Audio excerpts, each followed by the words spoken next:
அன்பு சகோதரர்களே, அன்பு சகோதரிகளே, ஆண்டவராய் இயேசுவின் நாமத்தினாலே உங்களை வாழ்த்துகிறோம். தேவனுடைய வார்த்தை பார்ப்போம். சங்கீதம் 32:8 நான் உனக்கு போதித்து நீ நடக்க வேண்டிய வழியை உனக்கு காட்டுவேன், உன்மேல் என் கண்ணை வைத்து உனக்கு ஆலோசனை சொல்லுவேன். ஆண்டவர் சொல்லுகிற வார்த்தை, நான் உனக்கு போதித்து, நான் இன்றையிலிருந்து உனக்கு போதிக்க போறேன், இன்றையிலிருந்து உனக்கு ஆலோசனை சொல்ல போறேன், இன்றையிலிருந்து உன் வாழ்க்கையில ஒரு மாற்றத்தை உண்டாக்க போறேன். நான் உனக்கு போதித்து நீ நடக்க வேண்டிய வழியை உனக்கு காட்டுவேன், உன் மேல் என் கண்ணை வைத்து உனக்கு ஆலோசனை. ஆண்டவர் சொல்லுகிறார், உன்னை பார்த்து கொண்டே இருப்பாராம், உன்னை கவனித்து கொண்டே இருப்பாராம். உன்னை கர்த்தர் உன்னை மேன்மையா நடத்தும்படியாக, உன்னை அதிசயமா நடத்தும்படியாக உன் வாழ்க்கையில இந்த நாளிலே ஆண்டவர் உன்னை மேன்மைப்படுத்த போறார்.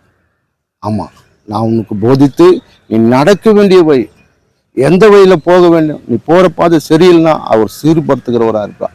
ஐயோ, இந்த பாதை சரியில்லையே, நான் என்ன செய்வேன், நான் எப்படி செய்வேன், நீ ஏக்கத்தோடு இருக்கலாம். இன்றைக்கு அந்த காரியத்தை மாற்றி போடுவார், உன் வழியை சரிப்படுத்துகிறார். அதனால தான் சொல்கிறார், நான் உனக்கு போதித்து உன் மேல் என் கண்ணை வைக்கிறவராக இருக்கிறார், உனக்கு போதிக்கிறவராக இருக்கிறார், உன் வழியை சரிப்படுத்துகிறவராக இருக்கிறார். நான் உனக்கு போதித்து நீ நடக்க வேண்டிய வழியை உனக்கு காட்டுவேன், உன் மேல் என் கண்ணை வைத்து ஆலோசனை சொல்வேன். இன்றைக்கு ஆலோசனைக்கார் உன்னோடு கூட இருக்கிறார்.